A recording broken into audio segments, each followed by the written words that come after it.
Hello, good evening, everybody. This has to be the happiest Thursday night fan forum I have hosted so far this season. 8th manager since Sir Alex Ferguson is officially through the door. Erik Ten Hag is a Red. Erik the Red. We've seen the headlines, we've seen the posters. It's all over. We've got loads to get in tonight. The money that's going to be spent, what the journalists are saying, what other fans are saying. I've got 3 people in the room here who's going to give their opinions on it right now. I can see the faces beaming with delight. I can tell they're raring to go. Holly, hello to you first. How are you feeling today? Yeah, very happy today. The day has finally come. We don't have to worry anymore. Man United cannot change their minds at the last minute anymore. It is set in stone. We've got the man we all wanted. That's it. Kev, we're going to get into the details in a minute of everything going on. But good day for you as well, mate. When that news broke, happy man working? Very, very well, mate. Delighted to hear it. Obviously, I've only just sort of landed back from work, but I've got a glass of the old Erik Red Hag on the go. Terrible joke, but we crack on. We move on. I just build you in there and then I know. It's just gone. Never mind. You can make up for it in a bit, mate. I'm sure the comments won't let that one lie either. Fresh from his auditions on the beach, Baywatch. Jay, how are you doing today, mate? I'm good, guys. As the saying goes, don't hassle half and definitely don't hassle Jay because I'm not in the form tonight. That's it. Well, let's get into it. Might as well. We've got plenty to get through. So, guys, in the comment section as well, get your comments in. Let us know what you're feeling. Let us know what you think on all topics and bring up what you can as well. We'll try and involve you guys with everything in discussion as well tonight because there's a lot to go on. July the 1st, Holly, Erik Ten Hag walks through that training ground door at Carrington and looks at this squad signing a 4-year deal. If he takes that extension, we're going to say that he is because he's going to do absolutely mint. Let's just say that now, hopefully. I'm not jinxing anything here, but initial thoughts, Ollie, it's that joyous day. You just said it then in the intro. Touch on that, elaborate a bit more on that. It's sort of with United, waited for that that confirmation statement. It's here now. How are you feeling with it all? Yeah, I'm really, really happy now. I think that we can build all together with something now. The fans, the club. I feel like we've been very disconnected from the club for a long time now. So it's kind of, I'm glad they agree with us on this appointment. I'm glad they've kind of went with our view over the likes of the ex-players and the bigger media side of things. So I'm really glad that we're kind of getting back on track now. And it's actually nice for once to feel a little bit more connected with the club. Like they have made this decision and we have been a massive part of this decision. We've not exactly hidden our feelings and we've known for a long time now who we want. So it's good that we've come to that decision now and it's set in stone. It always scares me with Man United that they're going to make a last minute change of mind. So it's nice to kind of rest on that now. We know we've got in. We can just try and get to the end of the season now because obviously the performances on the pitch aren't great. But just get through every week now, a little bit of positivity. Might even spur the players on a little bit now that they know the ones that are staying, now that they know who obviously is coming in next season and it is set in stone. And the only way from here is up for me, to be honest, especially considering the result on Tuesday. That was probably one of our darkest days as fans. So I'm trying to be as positive as possible and hopefully the only way from here is up. So that is it. It's been one hell of a week in Manchester United's history in terms of records being broken on the pitch for the wrong reasons. Now, Kev, I just want to come to you from Marcel van der Kran's comments, who's been talking on Sky earlier on, Dutch football specialist covering everything over there. There was a serious offer on the table from RB Leipzig. That is his second country. He speaks the language. He knows German football well. It was an easier transition, but he chose the biggest project in world football right now and the trepidation that comes with that. What does that tell you, mate? What's that? Your initial thoughts when you see that? That was there on the table for him. It was an easier option, but Ten Hag has chose the United job, mate. What's that telling you initially, mate? Well, we already know that ex-manager Louis van Gaal had stated to Ten Hag basically to swerve Manchester United because they are a business that they're not run as a football club. And in fairness to Louis van Gaal, he will know exactly how Manchester United run. He'll have seen how we run. And deep down, we know exactly how they are run. What we would like to think is that maybe Manchester United, after all these managers, like you say, post Sir Alex Ferguson, have actually appointed a manager that the fans wanted. I'll say from first. I think a lot of people would have gone with Ten Hag. I think that was the overwhelming favourite. The fact they've not gone down the Pochettino route and listened to the likes of ex-legends like Wayne Rooney, whatever, Gary Neville, we need to get away from that. What it tells me about Ten Hag is the man is driven and very, very ambitious. You don't take on the Manchester United job at the minute, and he will have been watching. He'll have been probably speaking with Rangnick as well. He would have seen that Manchester United did not turn up against Everton, did not turn up against Liverpool. And some managers might have looked at that and thought, is it worth putting my neck on the line for this? Should I walk into this job? Or do I give it another year or so, another 2 years, might get offered the job at Manchester City? This shows me that Ten Hag is ambitious and he's certainly not jumping into it, not knowing what he's getting himself into. We know it's a monumental job at Manchester United. I'm actually excited by the fact that he's taken it because he's kind of putting his neck on the line, like you rightly say. United fans will say that Manchester United is the biggest club in the world. I believe it is, and I support Manchester United. But this is the biggest job in the world at this minute. The state that Manchester United are in, he's got a massive task on his hands. And that's why fans have to give this man time. We have to give him time. I mean, Jay, he's actually come out already with a few leaked comments that have been put out by the football club. He's fully determined to build a team that the fan base is going to be proud of. He understands the passion of the Manchester United fan base and the history of this football club.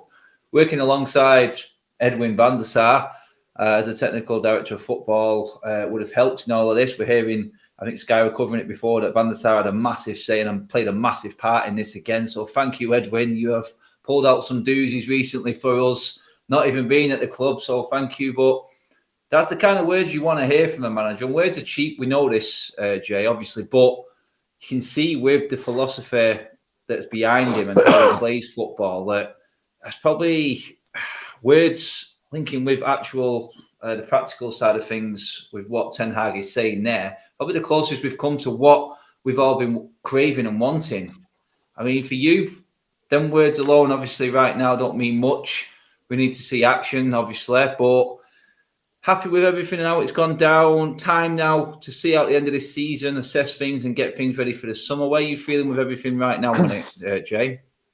Adam, I agree. Words are certainly very, very cheap, and it's indicative of the club that, you know, on Tuesday night, the fan base is literally in the depths of despair. And today they take an opportunity to announce Ten Hag. So I think it was a cynical move on part of the club to announce it today. And end of the day, this is Act 1 scene, just like a Shakespearean play. It's Act 1 scene 1 of a 5-act play.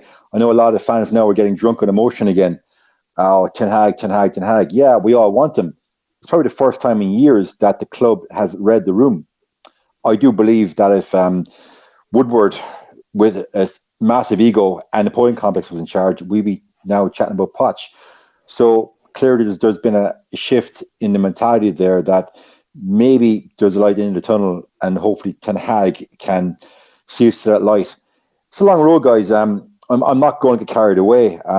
Obviously, Adam, we're all of the same vintage here. I'm not going to, you know, say, oh yeah, we're going to win a title in the next number of years. But just to mirror what everyone said, it's an opportunity now finally to fall back in love with the players, fall back in love with the club, and maybe come on shows next year and the year after and not be as critical as I've been, not going in on players show after show after show, because I take no joy from that whatsoever.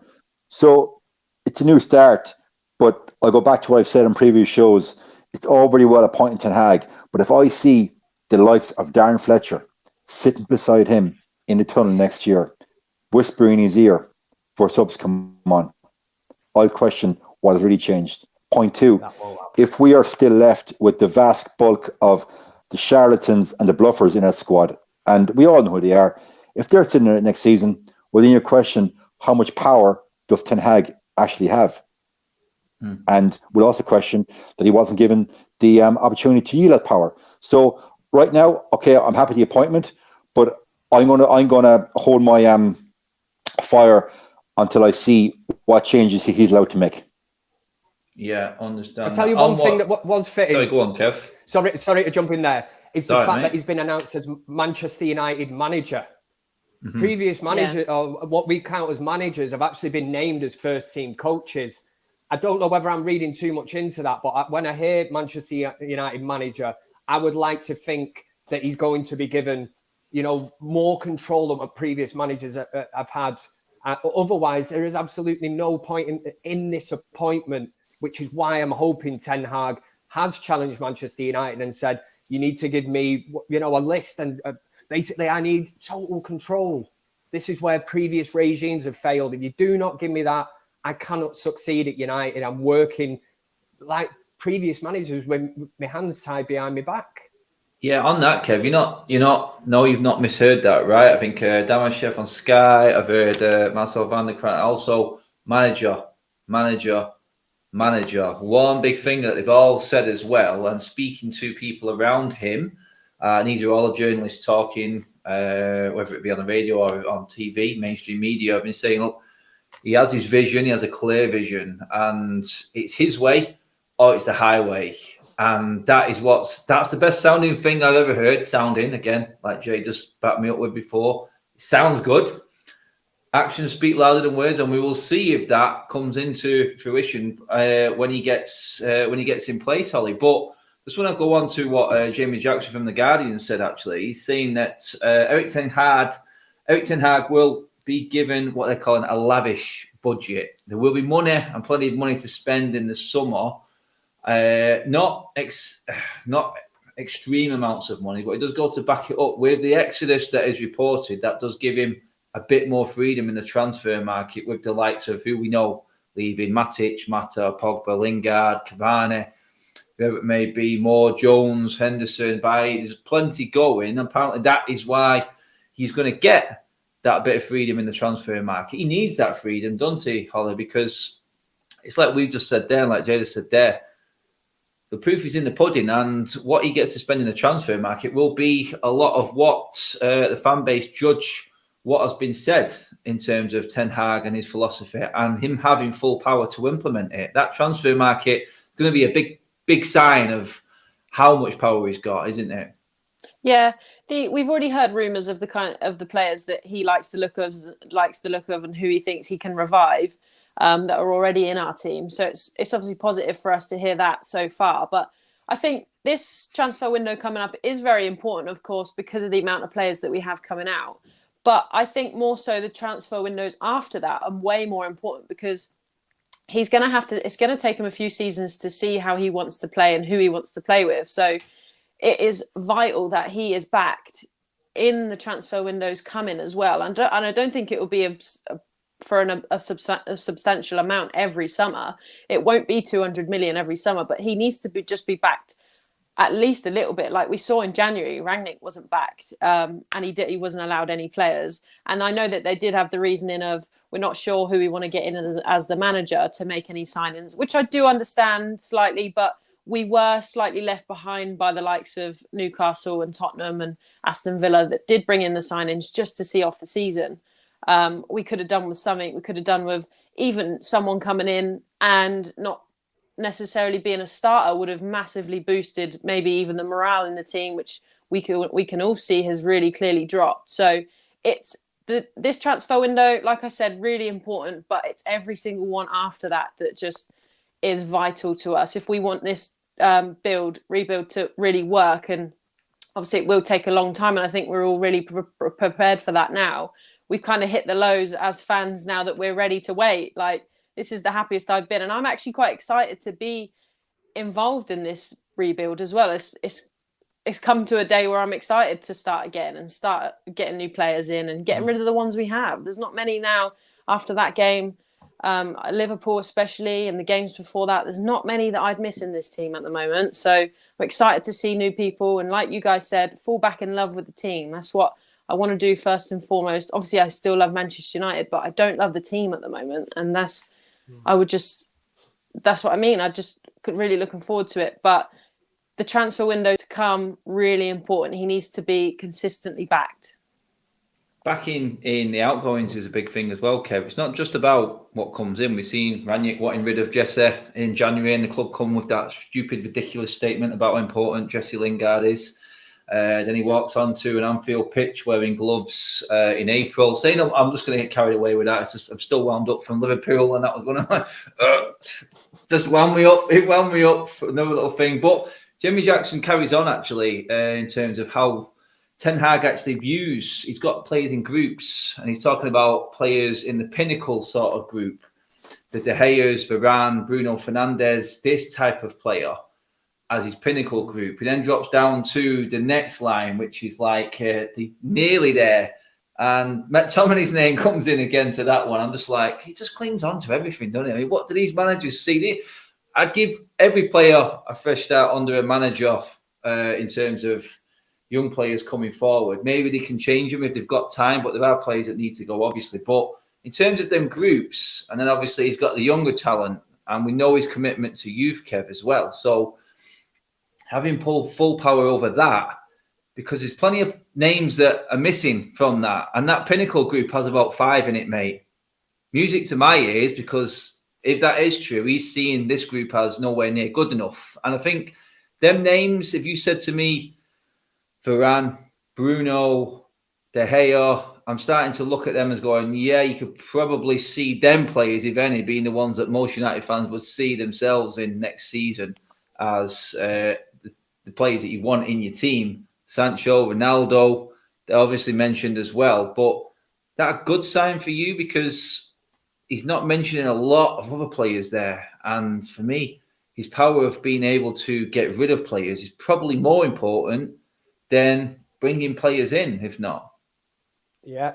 And one of the main ones, which you've not even mentioned there, is our current club captain. You know, you look at decisions like this. Is he going to be able to make these decisions? He has to be. Again, if Ten Hag comes in and straight away says that Harry Maguire is not going to be this club captain. He was a captain of the previous regime, but I am going to choose a club captain moving forward.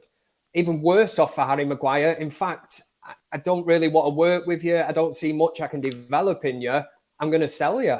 And that's how it has to be now, as harsh as it seems. There's how many players there could you know, and even Holly's saying there, we are disconnected from all these players. When's the last time Manchester United have won, drawn, or even lost a game where they've come over to the away fans? You know, you sort of stand there and you beat your chest and you think, all right, you know, we've just been beaten 2-0 or whatever by Liverpool, but fair play, lads. You know, you give it a right good goal there. I cannot remember the last time there's that connection. This team is too eager just to get off the pitch. They're not bothered in interacting with fans, listening to what they have to say. And that's where the disconnect comes.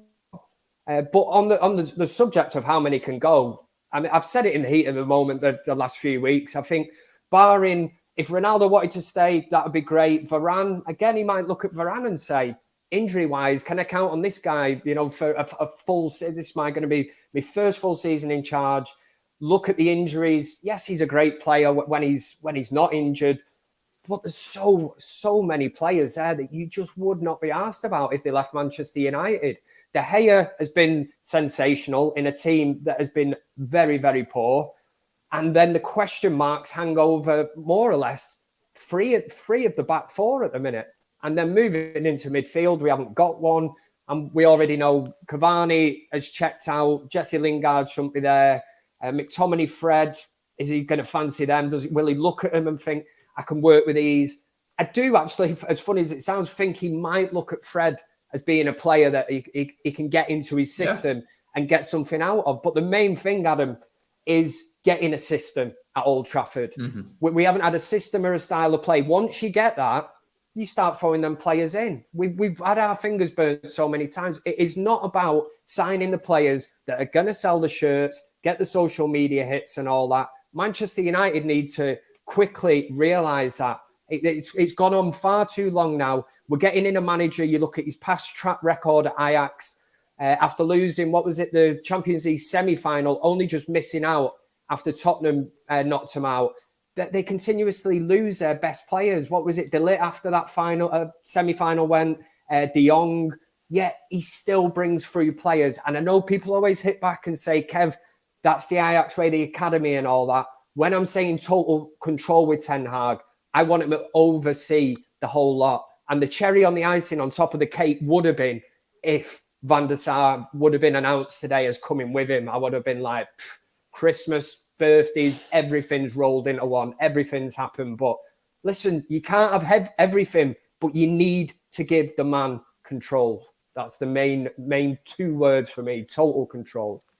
That's it. I mean, Jake, it's United have done their background checks. They've worked on this. If you disagree or you agree with the process and how they've done it, they have done work in terms of checking out the background, checking out Ten Hag play, speaking to ex-players, other managers, how he works. One thing is clear, that is his vision and game plan and the players he wants for it and what he wants them players to do. It's high energy. It's right up your street, Jay. I know that, mate. But he's going to want grafters in this team to build, like Kev said, then his actual philosophy and his game plan in place. It's high press, very attacking football, which is music to all of our ears. Out of that current crop right now, who do you think actually has got the fitness levels to actually compete for a place in Ten Hag's team? Because that's where I start to really struggle. From what I've seen this season up close and in person, there isn't many, mate. I know he puts the effort in and sometimes in the wrong areas as well, but let's look at it this way. Is there any there for you right now, say, in that current crop that we've seen through most of this season that give enough for actual Ten Hag? Because right here he's saying, and a lot of people have said this today, I've listened and read a lot, mates, if you're not happy with how he wants to work, the transfer window's open, there's the door, mate. Simple answer to that question, Adam. No, none of them. There's no outfield player right now, what I've seen over the last season, has the work rate required to be a cog in Ten Hag's wheel. And you literally are a cog in his wheel. He doesn't have superstars at Ajax. It's all based on work rate, work ethic, and secondly, technical ability that's been fostered in the IQ Academy from under 12 level. So, people go on about work rate. Oh, it's not work rate. We see our players game in, game out, standing 5, 6, 7 yards off the opposing front three. We see him shirking tackles, apart from Hannibal Megri did the other night. We see him shirking tackles. Like, they're professional athletes and they can't even do their jobs. And you can say, yeah, certain players like a Scott or a Fred or whatever are limited technically. But each of them, I feel, have not developed their view to max and their strength over the last couple of seasons, because the strength conditioning department is also a fucking joke. Pardon my French. It is. Like you saw there on Tuesday night. Physicality, like Ralph said.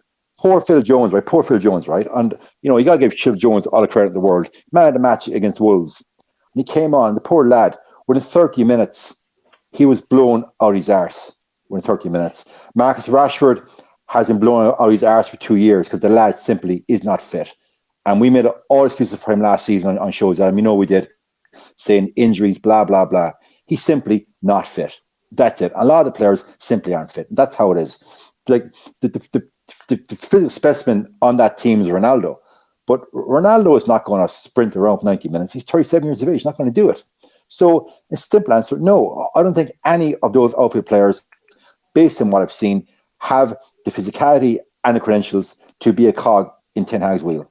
We're not going to get 11 in, 11 out. That's not how football works. To Kevin's point about Varane, yeah, if you're Man U manager coming in, you think Varane, okay, 29, World Cup winner, won everything winning the game, but his injury record. Like, do you think for a second that if Real Madrid felt Varane had 3 good years left in him, they would let him go to us last season? Would they? Hell, because they lost Ramos as well. They were happy to get rid of Varane, happy to get rid of him. So you're coming in, the thing right now, we don't have a back four, we don't have a midfield, and our hopes and prayers and dreams are based on Ronaldo turning up and scoring for us.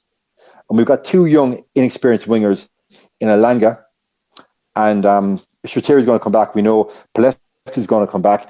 So Ten Hag does not have a nucleus of a squad even there. The thumbnail in the video said 2 years. It's not 2 years. It's about 4 years before we are back anywhere near the level required to win a title or Champions League. Not 2 years. On the 2 year thing, that was Jamie Carragher's slant on it, Holly. He reckons 2 years if you're not... and it was sort of like blown out a little bit, taken out of context, because when I listened back to it, he actually said, look, if a manager's not showing signs of progress, then if he's not showing consistent signs of progress, after 2 years, then you have to look past that. You're an elite football club. You can't hang around. So I guess what he's trying to say is the mould of Pep Guardiola, not winning his first season, how long it took Klopp, but they could see what they were implementing and see the improvement in certain players and performances on the pitch. I mean, that's probably what he's looking at. We're looking for that identity to at least be there, Holly. Would that be fair in saying that after a season or two? Not so much challenging for the major honours, but that identity needs to be in place by then, doesn't it? Yeah, definitely. I think the optimism of challenging for the title, especially with the likes of how good Liverpool and City are at the moment, and obviously Arsenal kind of making waves now to improvement. Tottenham are looking like they're going to improve. There's obviously been some money invested in the likes of Newcastle as well. I think 2 years to be challenging for the title is very optimistic. I think the best we can kind of hope for is just a big improvement on the likes of attitude, the press, the attacking football. We're not an attacking side at the moment. We're not a very high pressing side, not a very energetic side. We're just there to be beaten at the moment. So anything, obviously, we're going to build on that and try and improve that. And I think that is good enough for us to try and kind of get it. There's just no way that that's going to happen in 2 years. There's no way that we're going to be able to be up there with the likes of Liverpool and City in 2 years. I think if we were to go for a trophy, I'd be happy within 2 years. If we'd won like the likes of the FA Cup, or even next season it's looking like we're going to be in the Europa League, I think I'd be impressed next season if we won that.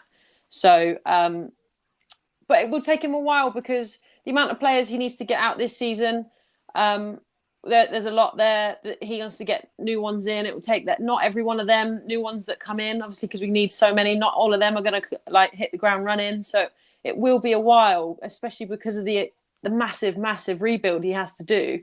But that's what I mean. There shouldn't be that much pressure on him. We should just be patient. There shouldn't be the likes of Jamie Carragher saying a top manager does this in 2 years. That's unfair to say that because it's just not feasible. We can't do that in 2 years. We can't be right up there with the best in 2 years. This City and Liverpool side are probably the best in the world at the moment. There's no way we can be challenging with them in 2 years. And I just think that's kind of already going for Ten Hag before he's even got here. But we knew that would happen. We knew he'd have the negativity of obviously social media and stuff. We just need to get behind him and hope for the best. And he will bring improvements. And that's the best we can ask for right now. Yeah, there's the upward trajectory group, Kev, in terms of how Ten Hag is looking at the current Manchester United squad reportedly. And that includes the likes of McTominay, Marcus Rashford. Upward trajectory, that's up for debate with Marcus at the moment because he got up there and then he came back down. But in terms of like what Jay said, Dennington, lack of defence, and people are talking, and in that group as well, he's talking about the youngsters, Garnacho, Gardner, that's been mentioned as well. That'll intrigue a lot of United fans as well. But what I think a lot of United fans have forgotten about are other players that we've got out there. I mean, I'm talking about Menge, I'm talking about Ethan Laird, a centre-back and a right-back, two areas where we need improvement. And we've seen what he's done with the likes of Timber and brought him through the academy. He is fully committed to the youth system and bringing players through, Kev. He has got a lot of options there with this group of players. I know we've mentioned it before countless times, but the upward trajectory sort of bracket of players that he's talking about. And Donny van der Beek comes into that as well, Kev. He will be given another chance. Starts quickly pre-season, Kev. So 1st of July, we're on tour 2 weeks later. And then 2 weeks having finished the tour, season starts early. There's going to be a lot of quick, fast moving in terms of that transfer market and that window. He's going to look at him. He's going to go, sorry, move on. There's your option. Go find another club if you're not willing to work. I guarantee the ones that we'll probably see getting chances and playing, if this philosophy is implemented and allowed to, are some of them younger players, Kev, because they'll be keen to listen and keen to learn, and they will put the work in to get that United shirt. That's the main thing for me, mate. I was just going to say that. And the thing with the kids and younger lads like that is they're willing, they listen, and they carry out your instruction. There's no arsing about. If you tell them to do something, they'll do it for you. And that's why it's better to work with players like that than a Di Maria and Alexis Sanchez, somebody like this that comes in, you know, rips up the changing room. You've got other players looking at them going, what are they on, this, that. When you've got a player who has a 5-minute cameo at Anfield like Hannibal did on Tuesday night, and United fans are raving about him, it wasn't because he did anything out of the ordinary in a football sense. And I mean, like flair. It was just the fact he put himself about for 5 minutes. He got a booking, could have been sent off. United fans love that. And that was a huge game. For me, even if we walk into that and we think this is going to be tough, but you certainly go in with the mentality that we're going to make it difficult for them. And we never did that. You've got a player out on loan there. Left back, right back's been a bit of a juggle up this season. Nobody seems to be able to hold that position down. Brandon Williams is another player that is not, I'm not saying he's the best left or right back in the world. But again, at Anfield Tuesday night, a Brandon Williams in that team makes a huge difference to the mentality of the team, because you've got somebody that understands what Manchester United Liverpool fixture is all about. And it's the same with a lot of these kids. They want a pathway into the Manchester United team. Some of them don't know anything other than Manchester United. They've been institutionalized, brought up that way, and they will live and die by the shirt. They play for the badge that's on it. So why not? Why not give them a chance from now till the end of the season? Because it is clear that what is happening at United at the minute is not working. It is not working. And I, for one, would prefer to watch players from the under-23s even at this moment in time. But it does excite me for the future moving ahead. Even the likes of Ahmad at Rangers, these players will be coming back and they will get their opportunity. The likes of Ahmad will leapfrog players probably like Marcus Rashford, who's on a ridiculous wage. But it'll be because he's more determined, more driven, and he wants to work his way to the top. Whereas players like Rashford, Lingard and that, they think they've already made it. They think they've already made it. They've got the Rolls Royce, the fancy car, driving to training. They've got the social media, millions of followers and that. They just think they've made it. You know, the main person to look at, Cristiano Ronaldo. What a person to look at. And for the younger players to look up to and learn off. I've always said that. You cannot beat having good players that are of a certain age in that team. It's experienced mixed with younger players. But we know, sorry, just quickly, Adam, you know, obviously there's a massive difference in us and Liverpool. The least that them players could have done on Tuesday night was go out there and be physical. Rule number one, when you know a team is better than you to play football, go out there and make yourself known. Get in behind them, push up, don't give them the space, don't let them play. Hannibal came on and did that straight away. The likes of Brandon Williams, he's great for that. He comes on and he makes his presence known. He doesn't let the likes of Salah, well, obviously Salah is brilliant and Salah will get the better of some people, but you just run through the back of them, do as much as you can to make yourself, to be physical with them. That's how you get through these bigger teams and stop them from playing, because the more you get physical and don't let them, they can't play through you as easy. But we just made it so easy for them. Even Salah said it himself. It's an absolute field day playing against Man United at the moment, because we just let them do it. We can't be bothered, don't want to get in for the tackles, shirk out of tackles and get injured anyway, come off. We just need to get him, just be physical with them. That's the least you can do. Yeah, I didn't know if Jay was meditating then. I think he fell asleep. I might have bored him a bit too much. He just took himself out for a minute. Hopefully we get hopefully we get Jay back in a minute. But Holly, just touch on, I think, questions we asked before, I was listening a lot to people talking and journalists that reportedly there is no target for United from the hierarchy next season for Ten Hag. I think that's fair. I wouldn't expect him to say, right, you have to make top four, you have to win a trophy. I think with the carnage that's going on this summer, I think it's only fair that there's no sort of set target this summer, for next season, because I think it's an impossible sort of task considering, like I said, with everything, ins, outs, new manager coming in, new staff coming in, new approach to everything. So I think that's probably right. I think fair. Do you reckon? Yeah, definitely fair. Would be very unfair of them to expect anything from Ten Hag next season, considering what a shambles this season has been. But we know Ten Hag will have his own standards and where he'll want to be himself next season. So we know he's big enough and he's good enough manager to kind of set his own bar and where he wants to be this time next season. It might not work out that way, but definitely move towards that kind of progression as well with that. But what kind of standards do you set at Man United at the moment? Because I'm not sure, it could go completely wrong next season in regards to we could have the 11 players go, or as many that are going, and we could drop off massively with the players that we're left with. But hopefully not. I'm obviously going to try and be positive. Hopefully that won't happen. Hopefully can't be much worse than this season. But it would be wrong of them to make the hierarchy, to make them see where he wants to be this time next season, because you just don't know. I have no idea where you would kind of set the standards. So I think it's best for him to do that himself. That's where the expectation level has dropped at Manchester United, because we're almost kind of singing from the same hymn sheet in a way that I'm kind of saying now is all I want is a team to go out there and kind of give it a go. Whereas finishing second or third not long ago, I say back in the past or whatever, you would have looked at that and gone, there should be some kind of inquest there. Manchester United have not won the league. Now, I know that was a long time ago and we've totally dipped off and lost our way. But the expectations at the minute, for me, it really is just seeing a style of play implemented, a team that I can relate to, a team that, I look at and go, he's bob on, he's give 100%. Yes, we weren't good enough today, but you can just see something and you come away from a game thinking, maybe, give him another transfer window, let him get his players in. I can see what he's trying to do. But I think we pissed around that long that we've looked and we're still scratching our heads after games going, what are we as a football? I don't even know. I know what a laughing stock, but I know for a fact that rival fans, the ones that I know are predominantly sort of obviously Man City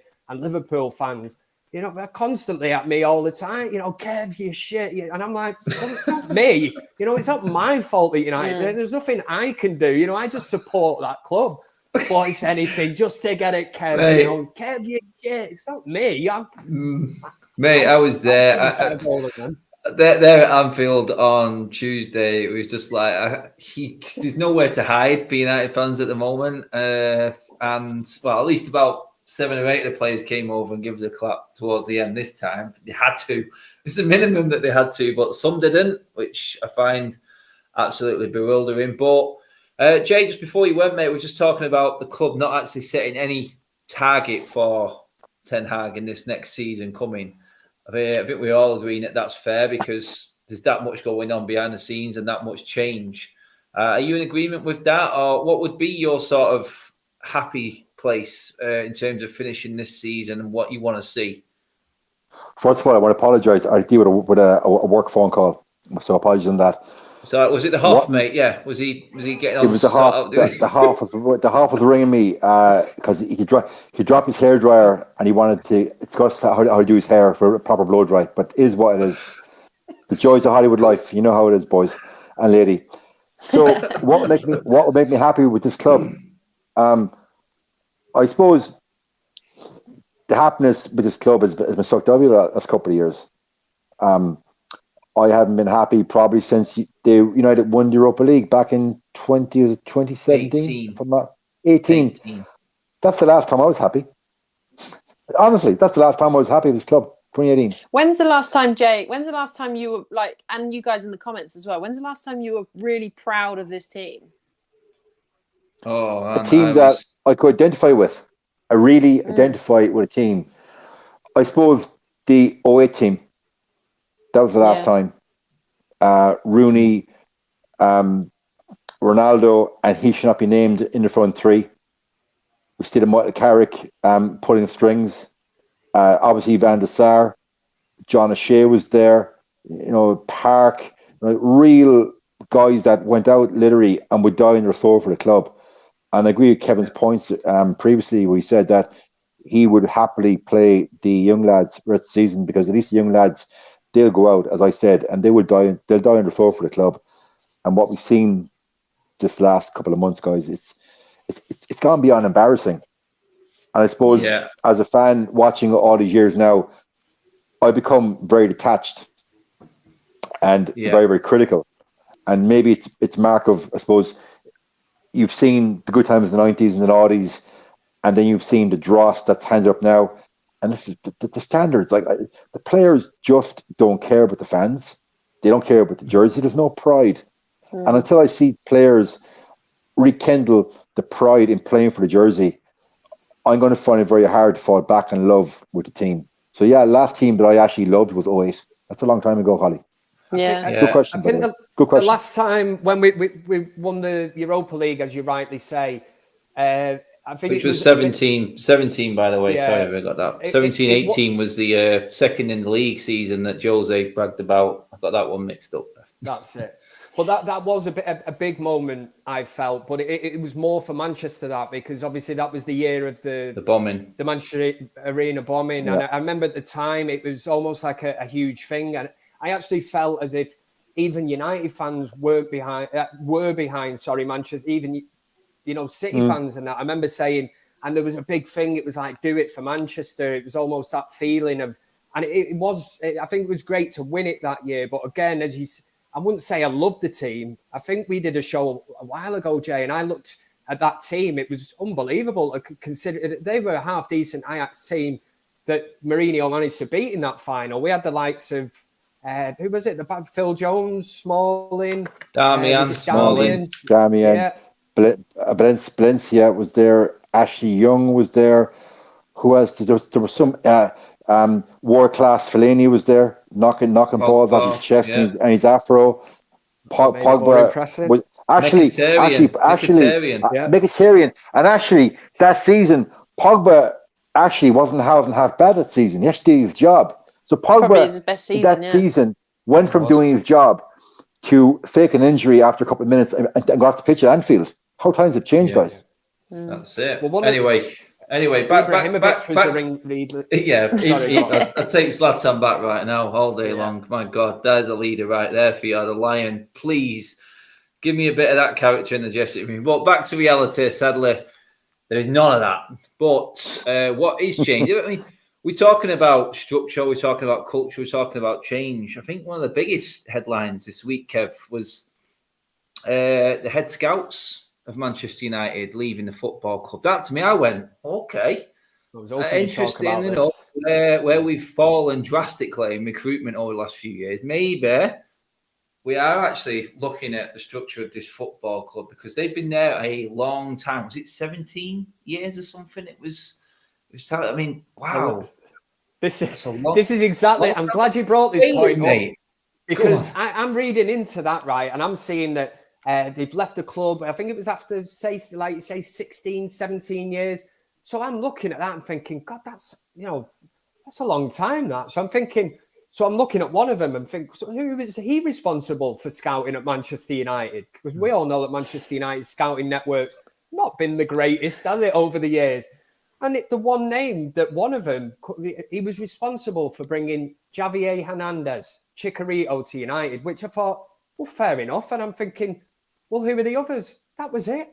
He 16 years of work to bring Javier Hernandez to Manchester United. And I'm thinking, you couldn't get away with it in any other job. Any other, that's like having one sales hit in 16 years. But, oh, you're all right, mate. You crack on, you'll find somebody else. This is massive, Kev. It is absolutely huge, this news, because when you break it down, you go and you start reading through, because I'm telling you right now, no one needed to scout Di Maria, Falcao, Zlatan, Pogba. No one's needing to scout them. They're easy signings, and we've done a lot of that. That's predominantly what this club's doing. So what you said then, Kev, is that little gem that comes through. And then I start thinking and going, 16, was Bebe in that? 16. Was David Bellion in that? I'm looking at Kleberson, Jemba. I'm looking at all of these players that came through. It may not have been exactly that time. I'm trying to think now, trying to do my maths, but yeah, what's he done for us? You know what I mean? And that's where it's key, I think, Holly, because that there is a lot of crap, in my opinion, in terms of players. Because the scout is one that finds the gem. They're the ones, like what our man in charge right now, Mr. Ralph Ranick's done in uncovering absolute talent, which turns into the best of the best, which a lot of them have done. It'll be interesting who takes that role next, because that's a very big appointment. And hopefully, if we're looking to build a structure and a new culture, sort of like a team, pretty much like City did for Pep and Liverpool did for Klopp, the men above him and that pyramid going up, that is what's needed, because they'll know exactly what type of player fits the philosophy and know exactly where to go for it. Yeah, well, we've seen in recent years, you can't just buy the biggest name in the planet anymore. It doesn't work. Football's evolved far too much for that. You need to actually have football knowledge. And obviously these scouts before weren't ticking all the boxes. They were just thinking, what's the easiest way to get us out of a dark hole? Oh, we'll pick a big player and hopefully he hits the ground running. But it's not happening anymore because, one, we don't have Sir Alex that can just make a nothing team into winning the league. And two, football is you've got the likes of Pep and Klopp managing in the Premier League now. You can't just turn up with any old Tom, Dick and Harry and hope for the best anymore, because they play football and they know how football works and they will tactically outplay you. So we need players now that all are building to the same project and all actually know how to play football. The likes of Donny van der Beek, who was misused under Ole Gunnar Solskjaer because he's such a football player. He's simple. He knows how to play football, which is why he's misused and why he doesn't fit into the team we have, because he's simple and his footballing aspects are top quality. Why next season, I'm really excited to get Donny back, because I know he's an unbelievable football player, nominated for a Ballon d'Or, by the way, before he came to us, will shine under Ten Hag. Under Hag. Will massively shine under Ten Hag, and hopefully we'll get that back, and we'll actually be a footballing team that plays attractive football, not just hope for the best FC. Hope for the best FC. I mean, Donny coming back, Jay, that's an interesting one, because he will be given a chance and a fair crack, and we know he's going to put the work. He's going to put the work in. He's done it before for the same manager, so it'll be interesting in the sort of midfield area where he would play, Donny, if he does come through. I mean, you got to look to the likes of Bruno. And I know Bruno's got the work rate. Has he got the right sort of game to suit Ten Hag? All interesting questions on their own, because I think we've overloaded in one certain area in our team, but severely lacking in others. It's a lot of work to do. Do you reckon he would find, or do you reckon there is a way of getting a Donny and a Bruno in this team, or is it, again, it's going to be one or the other, and that firm hand is what's needed? One has to go. One's not going to play, or you've got to be happy to stay on the bench, or like people have said, and everyone who knows him or close to him, there's the door if you don't like it. That's a very interesting point. Obviously, Ten Hag is going to have a personal relationship previously built up with Donny, and we'll all agree. The previous manager, what he did to Donny was tantamount to career suicide. They reached stunted 2 years of his career, lost his place in the World Cup. Donny coming back, obviously, it's the off-use phrase, it's like a new signing. Well, it actually is under Ten Hag. And if you see Bruno now getting a 5-year contract, and Ten Hag thinks, right, if you're not going to fit my wheel, be a cog in it, and Donny can, and Bruno's on the bench, well, so be it. At this stage now, guys, it's needs must. And Ten Hag has to be given the trust to the fans, the patience, and he's just got to be let do it his way, because the Solskjaer way didn't work. The shock and awe, put him in headlocks, Joseph way didn't. Well, it worked to a point. Van Gaal was, I suppose, well past it when he became the manager. Moyes was always depth. So Again, it's the Ten Hag way, and whatever methods he wants to employ, whatever formation selections that he employs, so be it. Can Donny and Bruno play in the same team in the Premiership? Time will tell. Time will tell. Again, proof is in the pudding. The questions have been asked in the comments. A few people have asked me. I've seen them popping up everywhere. It's reported that Mitchell van der Gaard is going to be the number 2 coming in. Well, who do we want? Who do we want as number 2? There's a lot of ex-players, Premier League experience sort of names being touted, Holly. Ideally, for what experience Ten Hag has got, which is none, we can see his style of play and what works best for him. Who do you think ideally suits that number 2 role? Because he's a tracksuit manager. He's going to be on that training ground. He has a very close relationship to every single player, from dietary needs to the physicality, everything, training, personal programming. He's on everything. So that coach isn't as much needed. What's the ideal one for you now? Because he's here. We know what's coming. We know he's going to be given power by the sounds of it. He's just going to need that backing. For number 2, who do you reckon? Who jumps out for you, Holly, ideally? Well, to be fair, I don't think that Premier League experience in a number 2 is absolutely vital, because even Ten Hag has said himself, the biggest mistake that Pep made when he came to the Premier League is not knowing the pace of the Premier League. So I'm hoping that is going to be a little bit of, obviously he's done his research and he knows, and obviously he will be aware of like what happened when Pep came in. But I think it would be best to kind of stick with who he has at Ajax at the moment. I'm not sure whether that's possible that we can get them all in. And I don't know massively about them or number 2s in general, really. I know just the odd stuff. So I'm not really going to comment too much because I don't know as much as I'd like to. But I kind of trust in him, and whoever he has built with in Ajax has done such a good job. But I know that Ajax wouldn't be happy to kind of get rid of everyone. But I don't think that the Premier League experience is vital. I think that he knows that himself, and he obviously it would be good, but I think it's hard to try and get the Premier League experience and someone we want there. I know the likes of McLaren have obviously been involved in that before, but I'm not sure. The words Premier League proven scare me, so I try and kind of keep building what he's got at Ajax, and whoever he'll obviously have to trust the guys he's got at Ajax. So be happy for kind of them to come through, but I'm not sure whether they would. So, yeah. That would be Hollywood name Van der Gaard then so far for Holly. Kev, as it stands right now, we know officially that Manchester United have not approached René Mullenstein at all. A few people in the comment section there are shouting out René, obviously Dutch connection, United connection, every connection known to man right there. He knows Hag's game as well. Would he be a candidate? We've heard all sorts of names brought up. Van Persie, Jaap Stam. We've talked about this on previous shows, mate. Anyone for you? Or are you happy, like Holly said there, to say, look, whatever 10 wants, 10 gets. Just let him bring his own men in and his own team in. I'm kind of at that crossroads where it's like, I trust him. And the one thing he's going to need at this moment is trust and backing. But you mentioned the name there, and I always refer to him as the Dutch Roy Keane. He needs to be at Manchester United in some way, and that is big Jaap Stam. He has to be part of this setup.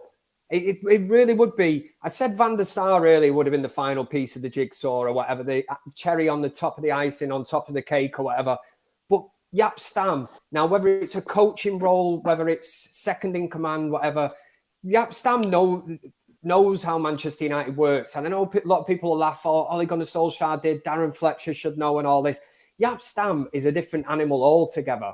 And as I've just referred to him, he's kind of the Dutch Roy Keane to me. He's no nonsense. You imagine him on the sideline as them players are walking out. And, he'll kick Harry Maguire up the arse. He won't be fazed by him. You know what? What are you trying to put your captain's armband on for? This is a training session. Get out there. Jesse Lingard, give me that Louis Vuitton wash bag, throw it in the bin, whatever. Get them headphones off. I'm trying to talk to you.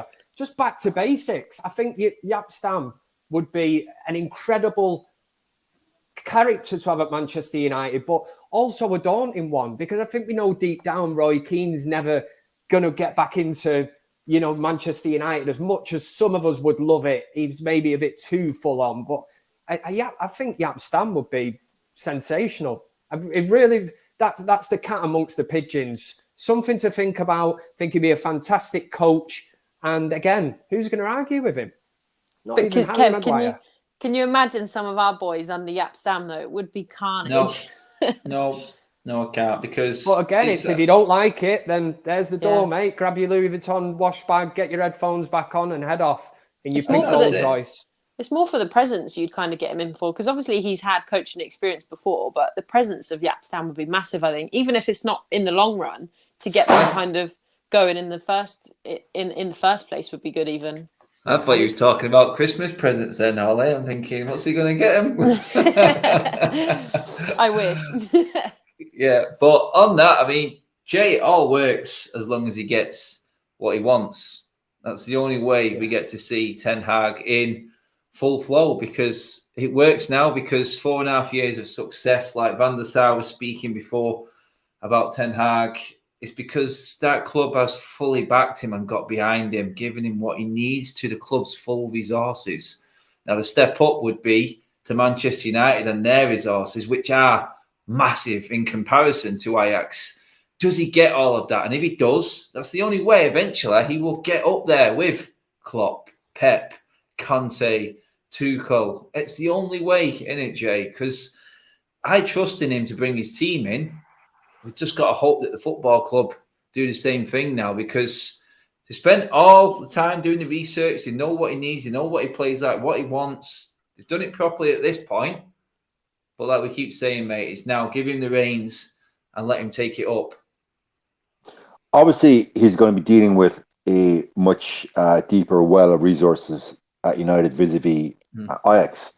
However, Ajax are not going to allow a talent drain from the club of their staff. They're not going to allow the fitness department, physios, assistant coaches and whatnot to go along with Ten Hag. He may get one or two, but he's not going to be able to bring all his own staff with him. That's not going to happen to Ajax. It's not. I think any fan that thinks that is being naive. I like Kevin's thoughts there on Yap Stam, because if ever this club needed a cultural change, it's right now. But it goes back to the point that you raised, Adam.